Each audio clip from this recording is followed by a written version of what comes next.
Someone should have gave me a heads up that this movie is not a follow-up to 2013's Her, as this movie, as soon as I saw the football imagery on screen, was something else, as I know nothing about sports.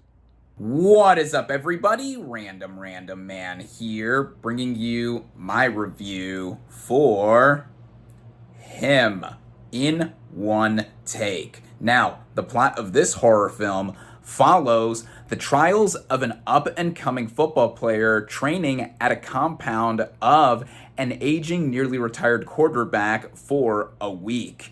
Going into this movie, I didn't have that much anticipation to see it, aside from seeing the promise of a concept involving a sport with some supernatural elements from what I could tell from the marketing, and the big name that has been slapped all over this thing.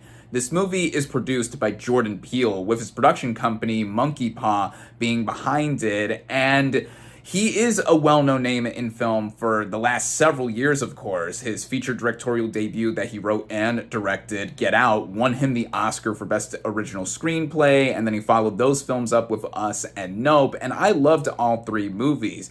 Even with his name attached, it seemed like it had some sort of pedigree to go off of in what this movie was all about, and plus seeing actors like Marlon Wayans here step into different kind of territory did have some of my interest there. And so yeah, I went ahead and gave this movie a chance, and starting out with the cast and their performances, we have Tyreek Withers, as Cameron Cade. Now, this character has been training all his life to be a star quarterback. He loves this team that the idol he looks up to is on, and there's a real chance for him to really make it big here. And then Tyreek Withers as an actor, I haven't seen him in anything prior to this film, but I think that here he brings some, I think, attributes to somebody who is really seduced by the idea of fame and also wanting to be in the same field, literally, as this quarterback that he looks up to, and they give him the chance to work directly with him and train, all of that here. Sometimes I think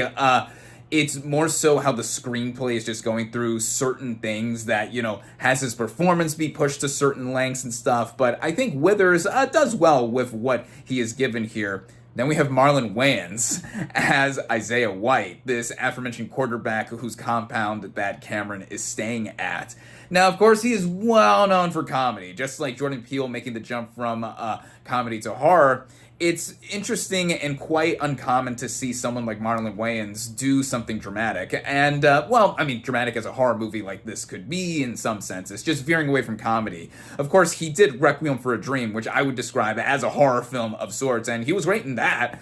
And I think here, he mostly does good with the material too. I think at points, he is really showing that he is loving and relishing in what he is doing with this character, because there is obviously something off with him, but I think sometimes he overclocks or oversteps what the movie's going for and is like ahead of the movie before the movie gets to a specific point. I mean, in comparison to Tyreek Withers and what he does with his performance, I mean, obviously there's a back and forth between them and him trying to really make him go in and really get into his head about, potentially replacing him, potentially retiring, and then now Cameron is going to go ahead and be the next star quarterback for the team that they're on, the Saviors. But yeah, Wayans, it's something different that he does, and I give a lot of credit there. And there's also the likes of Julia Fox, who plays the wife to Isaiah, and when she is on screen, she is on the same wavelength and kind of feel that the movie is on. And there's also Tim Heidecker as the agent to Cameron, though he doesn't get that much to do. But, the main two performances of Tyreek Withers and Marlon Wayans do give a lot of potential to what this movie was going for in terms of its concept, and potential this movie had in a lot of ways on paper. As going into the writing, this movie apparently was on the Blacklist, which, if you don't know, is a list of the best unproduced Hollywood scripts, and it seemed like this movie had an angle to it. It had an edge, not just because of how grisly certain imagery gets when we see the film and it being a horror movie, which, as I mentioned time and time again before, if you're a regular viewer, is not my forte. It's not my first movie to go see of choice, but with how the movie does initially begin, we get backstory with Cameron Cade, and then we see that he gets a head injury out of nowhere, but then is offered by Isaiah White and his team to go ahead to this faraway secluded compound to go ahead and train with them and still work through, while working through, I should say, like this head injury that he got, even though he shouldn't be working himself too hard if he still wants to continue playing American football. So it's like, okay, there's that. But of course, the idea of him just wanting to go for it and wanting to be potentially on this team and like given this star deal contract, whatever. Yeah, that's what gets the movie going. And then once we reach the compound, we get to see that, Isaiah at first has a quite a caricature and personality to him. And at first also, I thought the movie was going to say something. It was going to say something or give some detailings on how football has been as a sport in the history of this country, the United States. And we get a bit of that backstory about how football was a way more violent sport than it is now, that eventually the US president at the time had to step in and stuff. And also just how the first few days of training goes for Cameron Cade here. And yeah, I thought we were going to get some of that. I imagined that this movie was going to be something along the lines of Black Swan or Whiplash, two films from the last decade I consider to be masterpieces. And with Black Swan specifically, that was a way more psychological horror-y type of thing, but it was still grounded in some way.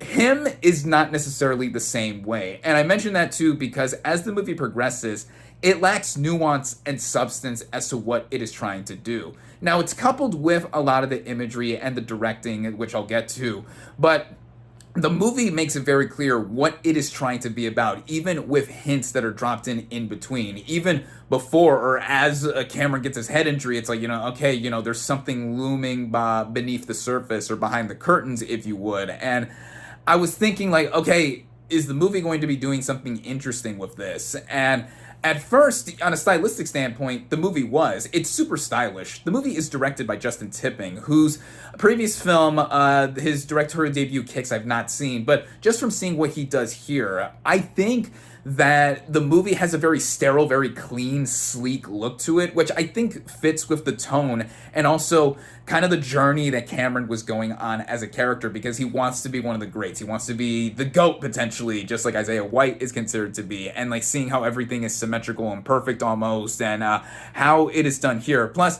the splashes of flavor, or blood, I should say, once the movie does get gruesome. It also plays around with X-ray imagery, like when you see characters hitting each other and doing all that. I mean, getting concussed, I imagine, is such a huge pain in the head, huge headache, literally, to see there. And when the movie was playing around with that, I was like, okay, this is interesting, or this is something different. And the movie's playing up to where we're possibly going to see something later on to have some note be done here. But with Tipping in his directing, and he also co-wrote the film with two other players here, I don't think that was the case, because as the movie went on, it got obvious and super on the nose as to what the movie's hinting at, or doing something that we've clearly seen done before in other horror movies in the past. I mean, there are allusions to religion, or a specific other kind of religion besides Christianity or just other stuff. One of the posters for this movie, I took a picture of this poster before going in to see this thing on my Instagram story. It's of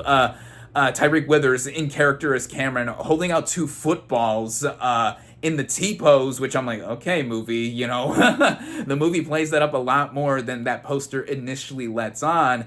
And then also certain other freaky deaky stuff that is going on here that makes the movie at first seem like it has a supernatural edge, but it really doesn't. And by the time the all is revealed moment happens going into the third act, I felt like the movie was trying to be something like Get Out here, where it had something more to say. And I could see why Peele is a name behind this movie, because of fitting what he is known or has done for what he is doing for films, at least in the horror filmography he's built himself so far for his first 3 feature films here.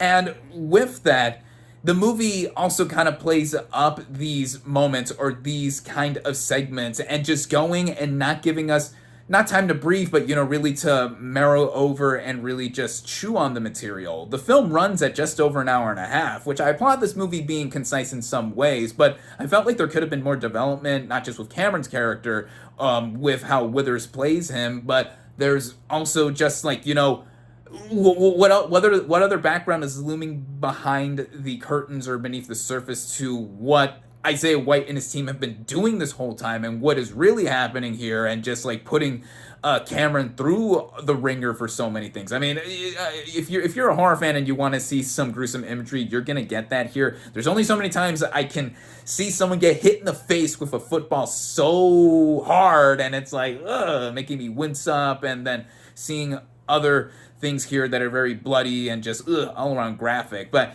that's not my issue with this movie per se, because that's what the movie was going for, at least on a stylistic choice. And the movie does look great, I think. The movie, with its cinematography, I mentioned how it plays around with the whole X-ray imageries, the sheer scale of the compound here. Of course, someone this rich who has won 8 championships would have a football field in his home, all out here in the middle of nowhere in the desert. So the production design, I think, is on point. I think that looks great. The music here I gotta mention, because it sounded like it was gonna be, or it sounds like it sounded like it was something out of other horror movies in recent memory. Like, I was thinking of stuff like Midsummer, and sure enough, when the end credits showed up and I saw the name Bobby Krilic, that is the same composer of Midsummer. So I was like, okay. So he was clearly trying to do something that mimicked, or at least was reminiscent of, what he did for that film, but I did not think it was as effective. It was noticeable. I mean, it did what it had to do, but it wasn't something that stood out too much. The sound design here, I saw this movie in my local chain's version of a premium large format. It plays around with sound a lot, not just with the score here, but with certain effects and how abrasive it could be, coming in and coming out. So at least I felt like I was overstimulated in the best way at points. When it got to the third act and it was playing around with the camera during a specific confrontation, the movie was like shaking or having a weird effect like this, where it kept going like that, and I was like, the movie's doing that a little too much.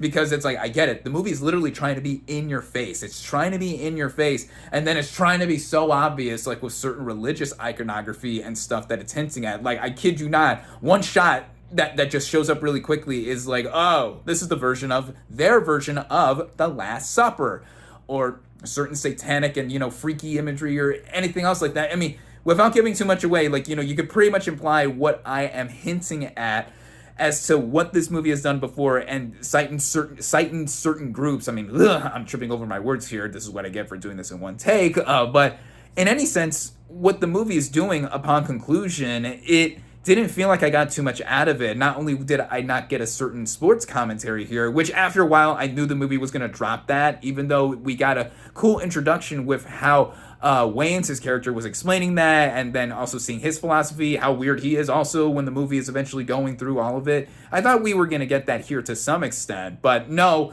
the movie is also trying to show off what it was trying to do on a stylistic front, on a technical scale, with the technical merits that I've mentioned. The movie, I think, is well made to some degree because of what it is trying to show off. And again, with Jordan Peele's name slapped all over it, you can see why his name is here. But in the end, I don't think this movie lived up to the potential that it could have had in executing a story like this, to where it is something to have a main character, our protagonist, striving to be one of the greats. I already mentioned Black Swan and Whiplash. Another example would be something like The Wrestler, another Darren Aronofsky film. He also directed Black Swan, and you see like what trauma does to somebody. I mean, the main character in The Wrestler, played by Mickey Rourke, is someone who's a veteran, close to retiring, or just he wants to like also come back to wrestling. Here, Marlon Wayans' character Isaiah is trying to do the opposite or something. Or the movie is all over the place in certain places. I should say. And I thought it was taking some elements of what I've mentioned in those other great movies and putting them in here, having a spin, a horror spin, whatever. But again, I don't think the movie really did all of that well. And I think that it amounted to being a fairly forgettable effort that I think with Peele now having removed the next movie that he was going to direct off of the release schedule, like we don't know when that's coming now or whatever. It's like, well, I want to see whatever he does next. And, Justin Tipping, in terms of directing, I thought he did well here, and has a knack for like certain focus and certain vision as to what the movie was going for, even if, partially by him and the two other writers on this film didn't necessarily do all that well, as I thought the glaring issue was the writing here too. So with all of that, yeah, this is a film I clearly was not a fan of. I ended up not liking this movie and thought it was lackluster, but I wonder what other people are making of this. I mean, critically, this movie is mostly not getting so positive reviews, and I want to see what people make of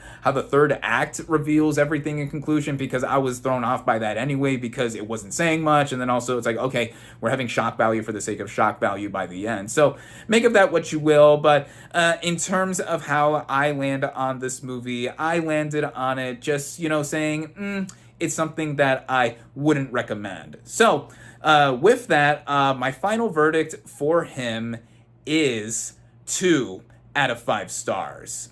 Thank you all, as always, for watching. Be sure to like this video, comment on what you thought of him, social media links in the description, subscribe to my channel for more, and I'll catch you on the next movie review.